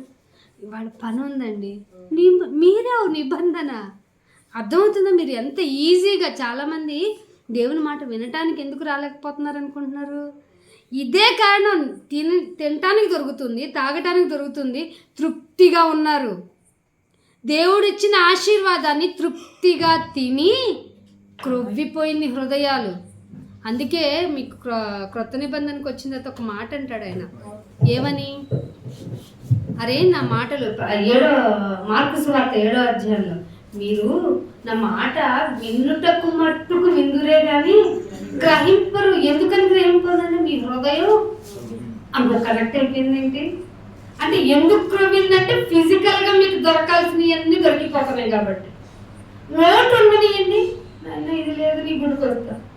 చాలా మందిని అందుకే క్యాష్ చేసుకుని, వీళ్ళ బలిగిలతో క్యాష్ చేసుకునే గ్రూప్ ఇంకొకటి. వీళ్ళేమో బాధతో వచ్చి, లోటుతో వచ్చి ప్రార్థన చేసుకుంటారు. వాళ్ళు వచ్చి మీ బాధ ఎన్ని రోజుల్లో అయిపోతున్నాయినా రండి అని చెప్పి బ్యాచ్ ఒకటి. వీళ్ళు కలిపి మొత్తం ఎక్కడికి వెళ్తారు? నీవును నా బోటి వాడు అయితేవా అని వాడు పక్కకి వెళ్తారు. అప్పుడు ఏమన్నా ఛాన్స్ ఉంటుందా? అస్సలు ఉండదు. తిరిగి రాజాలని ప్లేస్. అందుకని ఒక మాట చూపిస్తాను ముందుకెళ్ళి. సామెతల గ్రంథము పర్ఫెక్ట్ మాట చెప్తున్నాను. మీరందరూ అనుసరించవలసిన మాటను. దేవుని దయ వల్ల మనం సజీవంగా ఉన్నాము ఈ పని చేయడానికి. కాబట్టి థ్యాంక్ యూ టు గాడ్. అందుకని సామెతల గ్రంథము 11వ అధ్యాయము అందరూ అండర్లైన్ చేసుకోండి, రాసుకోవడానికి ప్రయత్నం చేయండి. దేవుడు కూడా చెప్పాడు, మోషేకి పలకల మీద రాసుకోమన్నాడా లేదా? రాసుకోవాలి. మరి 11వ అధ్యాయము 30వ వచనం చూడండి. నీతిమంతుడు 11వ వచనము 30వ వచనం చదివారా? 11వ అధ్యాయం 30వ వచనం. నీతిమంతులు ఇచ్చు ఫలము జీవవృక్షము. నువ్వే ఫలం ఎత్తున్నావు? ఫస్ట్ ఇక్కడ ఆగుదాం. నీతిమంతుడైతే ఏ ఫలం ఇస్తాడట? జీవవృక్షము. ఇది ఎక్కడో ఎన్నో. జీవవృక్ష ఫలములను తిననిత్తును అని ప్రకటన గ్రంథంలో అన్నాడు. అయితే కింద మాట చూడండి, జ్ఞానము గలవారు. ఇదండి జ్ఞానం గలవారు డబ్బులు సంపాదించుకోవడం కాదట. జ్ఞానం గలవాడు అవుట్ ఆఫ్ కంట్రీ వెళ్ళి డబ్బుల్ని ఇంకా పెంచుకోవడం కాదట. జ్ఞానము గలవాడైతే ఇతరులను ఏం చేస్తారు? ఇది సంఘాల్లో జరుగుతుందని చూడండి. అయితే ఆ సంఘం బ్లెస్డ్ అండి. ఇతరులను రక్షించాలి. నువ్వు జ్ఞానవంతుడు అయితే ఇతరులను రక్షించాలి. దానియేలు గ్రంథము పర్ఫెక్ట్ ఎగ్జాంపుల్ మీ ముందు పెడతాను. దానియేలు గ్రంథము 1వ అధ్యాయము 17వ వచనం. దానియేలు గ్రంథము 1వ అధ్యాయము 17వ వచనం. ఈ నలుగురు ఎవరు? ఈ నలుగురు తెలుసు మీకు. షద్రకు, మోషే, అబేద్నెగో. ఈ నలుగురు బాలుర సంగతి ఏమిటంటే వీళ్ళకున్న లక్షణాలు చెప్తున్నారు చూడండి.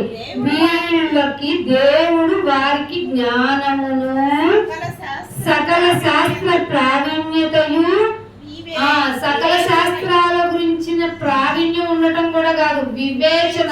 ఎక్కడ పడితే అక్కడ నీ ఇష్టం వచ్చినట్టు మాట్లాడటానికి కుదరదు. సమయం చూడాలి, పర్సన్స్ చూడాలి, సిచ్యువేషన్ చూడాలి, ఆ వ్యక్తి యొక్క మానసిక స్థితిని కూడా చూడాలి. సకల విషయాల యందు ప్రావీణ్యత కలిగిన వాడు. మనకి పాత నిబంధనలో ఇంకొక పర్సన్ ఉంటారు. ఎవరైనా?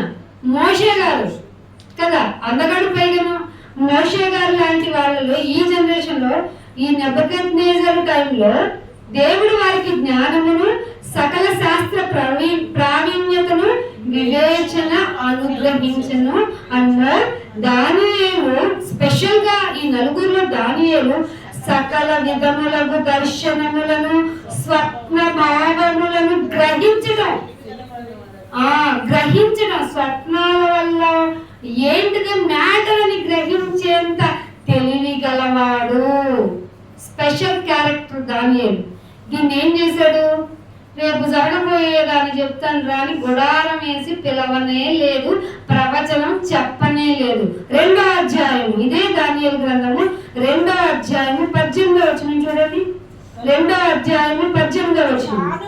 తానును తన స్నేహితులను బబులోనులోను తక్కిన జ్ఞానులు కూడా నశింపకుండా ఉండాలని జ్ఞానం తెలిస్తే ఇతరులను రక్షిస్తాడు. అదే దానియేలు చేశాడట. ఏం చేశాడట? తాను తన స్నేహితుడు బబులోనులో ఉన్న తగిన స్నేహితులు కూడా నశింపకుండా ఉండునట్లు ఆ కళ యొక్క మర్మ విషయంలో పరలోకమందున్న దేవుని వలన ఏం పొందాడట? కటాక్షము పొందు నిమిత్తమై ఆయనను వేడుకోండి అని హెచ్చరించాడు. జ్ఞానికున్న ఇంకో లక్షణం ఏంటో తెలుసా? హెచ్చరిస్తాడు. ఎందుకు హెచ్చరిస్తాడు? ప్రమాదం ఉందిరా బిడ్డ అని హెచ్చరిస్తాడు. ఎంతమందిని రక్షించాడట? తాను తనతో పాటు ఉన్న మిగతా 3 పైగా బబులోనులో ఉన్న జ్ఞానులను కూడా రక్షించడానికి ఏం చెప్పాడట? దేవుని చేత దేవుణ్ణి తన జ్ఞానం కదా నాకున్న తెలివితో మిమ్మల్ని రక్షిస్తానల్లా, దేవుణ్ణి వేడుకోండి అని హెచ్చరించాడట.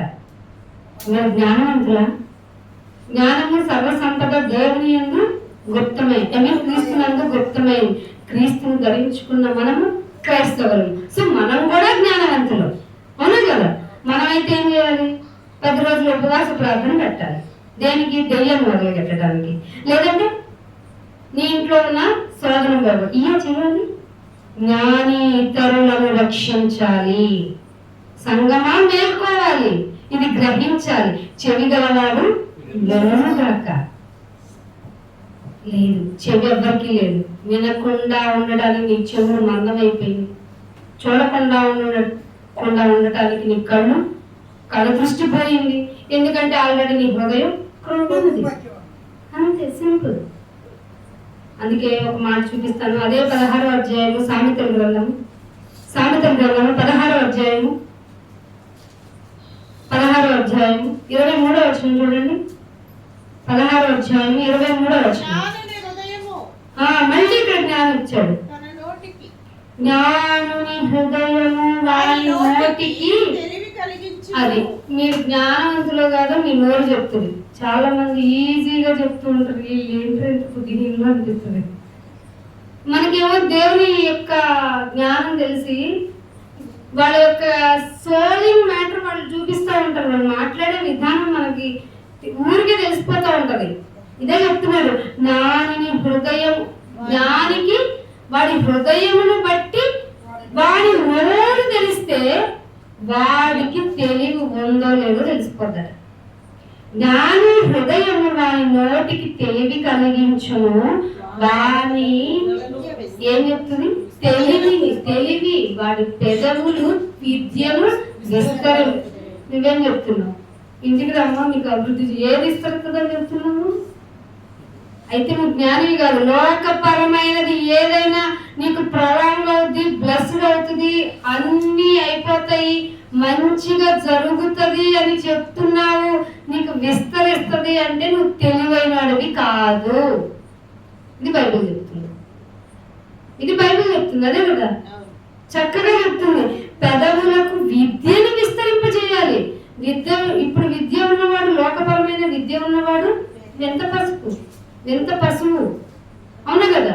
బాగా ఘోరాలు నేరాలు చేసిన వాళ్ళంతా మంచి స్కాలర్స్ అని అంటారు అవునా కదా? కానీ దేవుని నీతి నేర్చుకుంటే దానియేలులాగా నీతో పాటు ఉన్న వారిని, జ్ఞానుల్ని, నీ దేశంలో వారిని కూడా రక్షించుకోవాలి అంటే దేవుణ్ణి వేడుకో అని చెప్తాడు. అర్థమవుతుందా మీకు లాజిక్? అందుకే ఇంకొక మాట చెప్తాను చూడండి. సామెతలు 15 చూడండి. 15వ అధ్యాయం 4వ వచనం.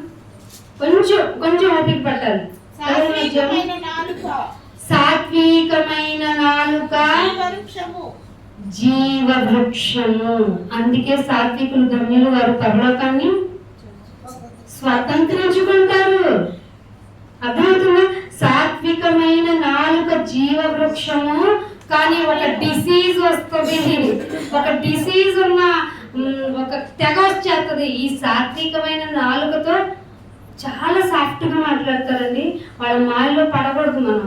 ఎంత సాఫ్ట్గా మాట్లాడతారంటే అయ్యో బాబా వీళ్ళంత మంచోళ్ళు లేరని అనుకుంటాం, కానీ వాళ్ళలో ఉన్నది ఒకటి బయట పెడుతున్నారు దేవుడు. చూడండి, దానిలో కుటిలత ఉండిన ఎడలా, ఫర్ సపోజ్ కుటిలత్వము ఉండిన ఎడలా ఆత్మకే భంగం, ఆత్మకే భంగం.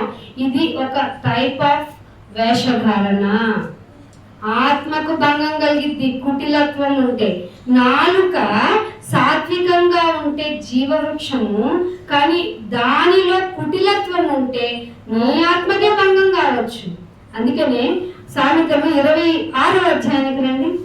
ఈ మాటను గుర్తుపెట్టుకుని 2 మాటలు చెప్పాలి. 26వ అధ్యాయము. ఇవన్నీ 4 రోజులు 5 రోజులు పాటల్ని గుర్తు చేసుకుని మీకు ప్రిపేర్ అయ్యి తగ్గించి చెప్తున్నాను. 2 నిమిషాలు మీ టైం నాకు కావాల్సిందే. 22వ వచనం, 22వ వచనం, సామెతల గ్రంథము 26వ అధ్యాయము 22వ వచనం. కొండెగాడు అంటే అబద్ధాలు చెప్పేవాడు. వాడంటే కొండగాని మాటలు రుచిగా ఉంటాయంటాడు పదార్థాలు. వాడి మాటలే రుచిగల పదార్థాలుగా ఉంటాయంట. ఏమంటే టేస్టీ ఫుడ్ వదిలి పెడతామా?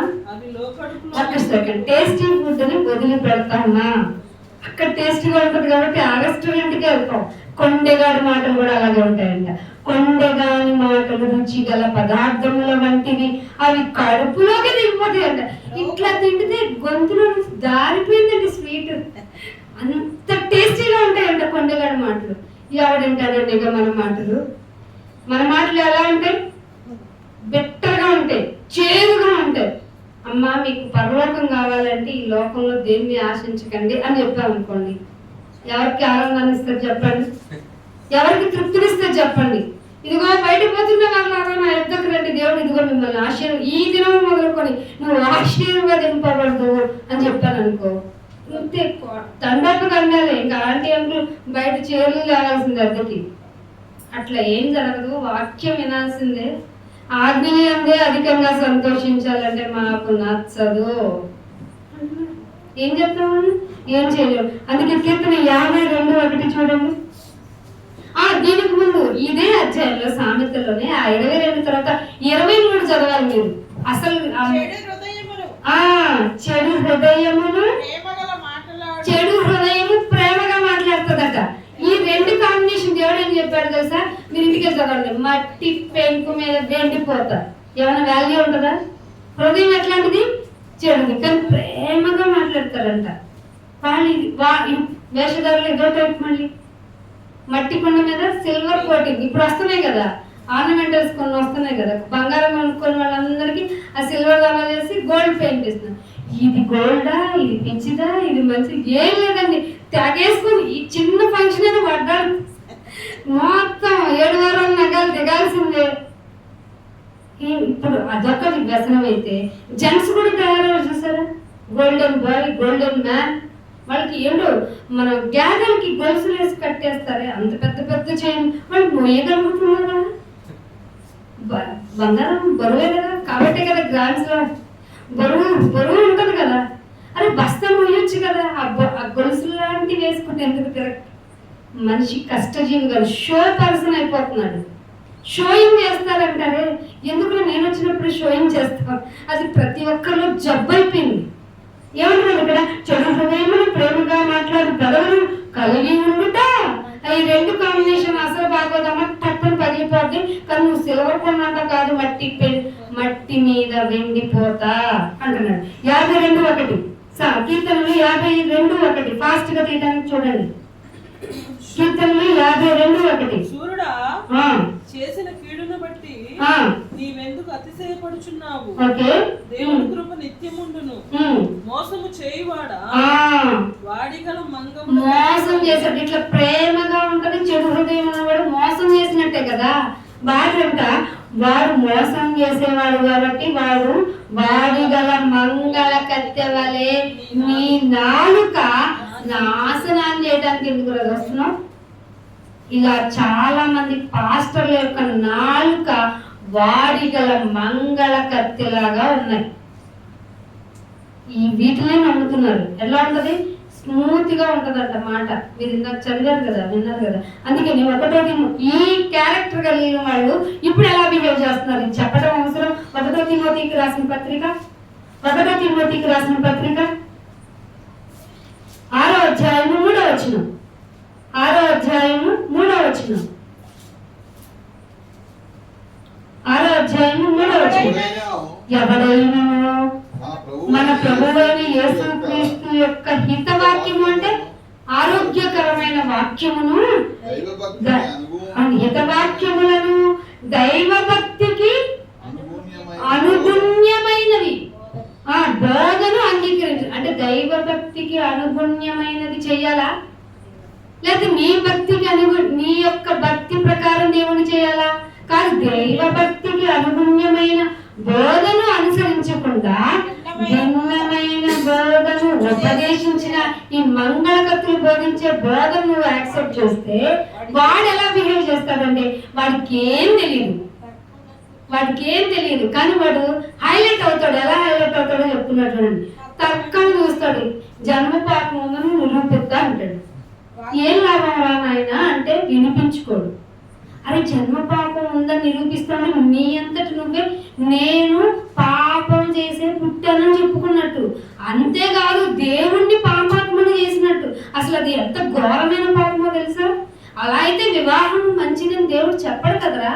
అన్ని విషయంలో ఘనమైందనే చెప్పాడు కదా అంటే బరువు పెట్టుకుంటాడు. మళ్ళీ వివాహం వేరంటాడు, ఇది వేరంటాడు. అలాంటి వాళ్ళు ఏం చెప్తారంట, వాడు ఏమీ ఎరగక తర్కమును గుచ్చి వాగ్వాదములను గుచ్చి వ్యర్థముగా ప్రయాసపడతాడు. పైగా ప్రయాసపడి చూసారా నేను ఎట్లా గెలిచేశాను అంటాడట. ఇప్పుడు టీవీలో ఇదే మీరు గమనించారా? మా నాన్న ఎక్కువ బోధించడంలా చర్చా వేదికల గోలతో బోధించుకొని మన వాళ్ళు మనమే కదా. వాడి బలహీనతను కప్పిపెట్టి నాయన ఇట్లా చేయకని వాడికి ఇండివిజువల్ గా చెప్పొచ్చు. కానీ publicity is more important for preaching అన్నట్టు ఇట్లా చెప్తూ వ్యర్థముగా ప్రయాసపడుతూ గర్భాంతుడు అవుతాడు. వీటికి మూలం ఏం జరుగుతుందయ్యా అంటే అసూయ వస్తుంది. మాట్లాడితే గొడవ అంటాడు. అర్థమవుతుందా? అసూయ పెంచుకుంటాడు, మాట్లాడితే కలహం అంటాడు, దూషణ చేయటానికి కూడా వెనుకాడడు. దూషణలు దురానుమానములను ఇంకేమంటున్నాడు? చెడిపోయిన మనసు. ఏంటి వీళ్ళేనా? ఇంటి సత్యం తెలుసుకున్న వాళ్ళేనా? చెడిపోయిన మనసు కలిగి సత్యహీనులై దైవభక్తి మనకి మంచి ప్రాఫిట్ అనుకుంటారట. దేవుడి మందిరం ఒక పెట్టామంటే మనకి ఇన్కమ్ అనుకుంటారట. ఇట్లా సత్యం చెప్పే చోట ఇలా లాంగ్ గా చెప్పించమనండి, అసలు అవ్వదు. దైవభక్తి మనకు లాభసాధకం అనుకొనుచు మనుషుల వ్యర్థవాదాలకి వెళ్ళిపోతున్నారు. మంగళవాణి కత్తె లాంటి వాళ్ళ పనులు ఎలా ఉంటాయి. మరి నేనేం చేయాలి? నువ్వు జ్ఞానవంతుడు అయితే ఎవరిని రక్షించాలి? ఇంకొక వాళ్ళని రక్షించాలి. అందుకే యాకోబు రాసిన పత్రిక 5వ అధ్యాయము 1-2 మాటల్లో ముగించేస్తాను. యాకోబు రాసిన పత్రిక 5వ అధ్యాయము 20వ వచనం. యాకోబు రాసిన పత్రిక పాపిని వాని తప్పు మార్గముల నుండి మళ్లించువాడు మరణము నుండి ఒక ఆత్మను రక్షించి అనేక పాపములను కట్టివేయమని తెలుసుకోవాలి. తనకు తాను తెలుసుకోవాలి. మనం చేస్తున్నది ఇది. ఒక పాపిని రక్షించడానికి వాడి తప్పు మార్గం నుండి వాడిని మళ్లించటానికి మనం ఒక ప్రయాస పడితే అనేక పాపాలని కప్పించేస్తున్నాం కదా. ముందు మనం తెలుసుకుంటే కదా ఇదే మంచిది, ఇదే ఫస్ట్ చేయాల్సిన పని అర్థమవుతుంది. అందుకే మీకు తెలుసు కదా దానియేలు 12వ అధ్యాయంలో ఒక మాట ఉంటుంది చూడండి. దానియేలు గ్రంథం 12వ అధ్యాయం 3వ వచనంలో మీకు అందరికీ తెలుసు నోటెడ్ ఏ మాట. 12వ అధ్యాయం 3వ వచనం. బుద్ధిమంతులు అయితే ఏం చేస్తారట? 12వ అధ్యాయం 3వ వచనం. దానియేలు గ్రంథం 12వ అధ్యాయం 3వ వచనం. బుద్ధిమంతులైతే ఆకాశ మండలంలోని జ్యోతుల వలె ఇంట్లో క్యాండిల్ ఎత్తరు, పైన స్టార్ ఎత్తరు, ఏం చేయరు. వాళ్ళైతే ఆకాశ మండలంలోని జ్యోతులను పోలి వారే ప్రకాశించదురు. నీతి మార్గమును అనుసరించి నడుచుకునేలాగా ఎవరు అనేకులను త్రిప్పుదురో. ఈ మందిరంలో పెడదామా, ఇంటి దగ్గర పెడదామా, వీధిలో పెడదామా, ఎలాగైనా దేవుని మాటను ప్రకటించడం ప్రాముఖ్యం. అదే ముఖ్యమైన పని. అందులో మనకు లోటున్న పట్టించుకోని అవసరం లేదు. దేవుడు మమ్మల్ని పోషించుకుంటాడు, మమ్మల్ని తృప్తిపరచుకుంటాడు, దాట్స్ ఎనఫ్ అనుకునే వాళ్ళు ఉంటే, ఎవరు అనేకులు త్రిప్పుదురో వారు నక్షత్రము వలె నిరంతరము నివసిస్తారు. చేస్తున్నారు అలాగా? అసలు ఆలోచన ఉందా? ఎవరికైనా చెప్తున్నారు, అమ్మ బల్లలో చేయటం అంటే మామూలు విషయం కాదు. ఆయన గిన్నెలో ఇది త్రాగటమే ఈక్వల్ టు ఇందాక వదకు సిద్ధపడిన గొర్రెలు. మనం నువ్వు ఒకసారి కాల్ చేయబడ్డావు, పిలువబడ్డావు అంటే పిలుచుకున్నావు, నేను వచ్చేసాను నాయన, ఇదిగో నీ మందిరంలోకి వచ్చి నీ బిడ్డలతో పాటు నేను కూడా ప్లేట్లో నేను వేస్తున్నాను చెయ్యి అంటే, నేను కూడా బలవటానికి రెడీ అవుతున్న గొర్రెను ప్రాణార్పణముగా పోయబడాలన్న విషయము ఇంగితము మరిచిపోయి మంగళవాణి దగ్గర ఉన్న కత్తెరలాగా వాడి అయిన నాలుకతో వ్యర్థమైన విషయాల యందు ఫోకస్ చేస్తే దేవుడు పరలోకిస్తాడు. అందుకే ఇంకొక మాట, సామెతలు 11, సామెతలు 1:33 ముగించేస్తారు. సామెతలు 1వ అధ్యాయం 33వ వచనం. నా ఉపదేశమును అంగీకరించిన వాడు సురక్షితముగా ఉండును. మీరు కరోనా వ్యాక్సిన్ తీసుకున్న వాళ్ళకి సురక్షితము అని ఎట్లా అంటున్నారు, తర్వాత సైడ్ ఎఫెక్ట్స్ వచ్చి ఎట్లా కొట్టుకుంటున్నారు. ఈ మంగళవాణి చేతి కత్తెలో నాలుకతో పడి ఆ మాటలు వింటున్న వాళ్ళు కూడా అంతే. ఖచ్చితంగా మీకు సైడ్ ఎఫెక్ట్స్ ఉంటాయి. ఎవరు ఇక్కడ? నా ఉపదేశమును అంగీకరించిన వాడు సురక్షితంగా ఉండును. అండ్ వన్ మోర్ బ్లెస్సింగ్, భయము లేకుండా ప్రతి దానికి భయపడతారండి చాలా మంది. భయపడద్దంటే ఎట్లా ఉంటారు? భయము లేక నెమ్మదిగా ఉంటారంట. నన్ను ఎంత కష్టపడి బీపీ చెక్ చేసినా దొరకదు, ఏ మీటర్కి దొరకదు. దేవుడు ఉన్నాడు, ఆయన ఆజ్ఞను కదా మనం పాటిస్తున్నాం, ఆయన ఉపదేశాన్ని కదా యాక్సెప్ట్ చేస్తాం. So we are protected. పైగా మనం నెమ్మదిగా ఉంటాం, సురక్షితంగా ఉంటాం. కానీ చాలా మంది ఎలా ఉన్నారు, ఈ మాటతో చెప్పి ముగించేస్తాను. చూడండి, లూకాసు వార్త 8వ అధ్యాయం, అండర్లైన్ చేసుకోండి. 8వ అధ్యాయం 12వ వచనం.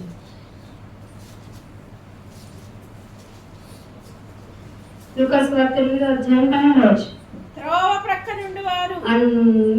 అన్ని ఇంటారు, త్రోవ ప్రక్కన ఉన్నవాళ్ళు జస్ట్ వింటారు. అబ్బాయి ఎంత బాగా వింటారంటే చెప్పి మళ్ళీ మనకి కాంప్లిమెంట్ భలే చెప్తారండి అంటారు. ఏం లాభండి, మీరు మాకు కాంప్లిమెంట్ ఇవ్వటం వల్ల ఉపయోగం ఏంటి? దానివల్ల మనలో ఏమైనా చేయని ఉంటే దేవుడికి ఉపయోగం కదా.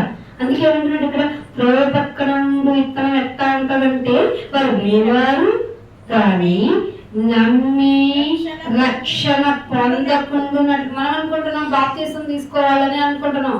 రక్షణ రోజు పొందాలి. మనం ప్రతిరోజు మనము ఆయన సిలువలో బలైపోవాలి. ఆయన యొక్క సిలువ ఎందుకైందంటే ప్రతిరోజు మనం ప్రొటెక్ట్ చేయడానికి. ప్రతిరోజు ఏదో ఒక పాపంలో పడిపోతాం. అందుకే ఇక్కడ ఏమంటున్నాడు, వినువారు కానీ నమ్మి రక్షణ పొందకుండానట్లు అపవాది వచ్చి వారి హృదయాల్లో అది జరుగుతుంది. సో ఏ వాక్యం చెప్పినా, ఎన్ని ఉపదేశాలు చేసినా వాళ్ళు బయటికి వెళ్ళగానే వాళ్ళ క్యారెక్టర్ మారిపోదు. ఏం లాభం? తెలివైన వాడు ఇతరులను రక్షించడానికి ప్లాన్స్ వేస్తాడు. ప్లాన్స్ వేయాలంటే ముందు నీ హృదయంలో వాక్యం ఉండాలి కదా. వాక్యాన్ని ఎత్తుకొని పోతున్నాడు సాతాను. చూసుకోండి, మిమ్మల్ని మీరు పరీక్షించుకోండి. మనమే పరీక్షించుకునే ఎడల తీర్పు పొందకుండా పోతాం. ప్రార్థన చేసుకుందాం. తండ్రి, మీకు ఎంతో వందనములు స్తోత్రములు నాయన. ఎంతగా మమ్మల్ని కాపాడాలని మీరు చూస్తున్న మీ ప్రయాస, మీ బాధ, మీ వేదన, దినదినంగా మీరు ఎదురు చూస్తున్న విధానం, కోట్ల సంవత్సరాల నుంచి మీరు మా కోసం ఎదురు చూస్తూ ఉంటే మానవ జాతిగా ఉన్న మాలో ఏ మార్పు లేదు నాయన. క్షమించండి. కొద్ది మందిగా ఉన్న మేము ఇక నుంచైనా బుద్ధిమంతులు అవ్వటానికి నీ జ్ఞానంతో బ్రతికి నీ జ్ఞానం తెలుసుకున్న వారిగా అనేక మందిని రక్షించకపోయినా అగ్నిలో నుండి కొంతమంది నేను లాగేటువంటి శక్తిని, జ్ఞానము ప్రసాదించండి. మేము బల్ల చేతి వేస్తున్నాం. మా పాపాలన్నింటినీ, మా బలహీనలన్నింటినీ క్షమించండి. మమ్మల్ని మేమే పరీక్షించుకుంటున్నాము. నీ కొరకు ప్రచురణ చేయాలనే సదుద్దేశంతోనైనా నీ గిన్నెలో ఇది త్రాగుతున్నాం. మొదటి సిద్ధమైన గొర్రెలుగా ఉన్నాం. మా యొక్క జీవితము మీ ఎదుట పానార్పణంగా పోస్తుంది. దయచేసి మమ్మల్ని జ్ఞాపకం చేసుకొని మీ చిత్తానుసారంగా మమ్మల్ని నడిపించి మీరు మీకే ఘనత తెచ్చుకోమని, మా ద్వారా మీరు మహిమ పొందమని యేసుక్రీస్తు వారి అతి పరిశుద్ధమైన నామం మీ ప్రార్థనను అడిగి వేడుకుంటున్నాము తండ్రి. ఆమేన్. థ్యాంక్ యూ అండి. Thank you. All of you. God bless you to all.